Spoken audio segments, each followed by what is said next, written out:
घबराइएगा नहीं दोस्तों, मैं आपको वीडियो दिखाऊंगा, पूरा वीडियो दिखाऊंगा। सोचने वाली बात ये है कि जो आप देख रहे हैं बैल, उसको पकड़ने की कोशिश कर रहा है। ये जो आपके सामने जो आदमी सब दिख रहा है, आपको क्या लग रहा है पकड़ में आ जाएगा?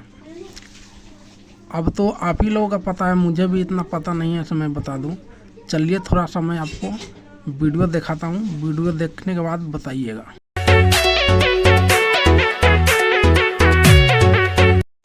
सोशल मीडिया पे ये वीडियो बहुत ज़्यादा वायरल हो रहा है। जल्दी बताइए कमेंट करके कि पकड़ में आएगा कि नहीं। आप लोगों का क्या राय है, नीचे कमेंट बॉक्स में ज़रूर बताइएगा। आपको मैं थोड़ा सा क्लिप दिखाता हूँ वीडियो का।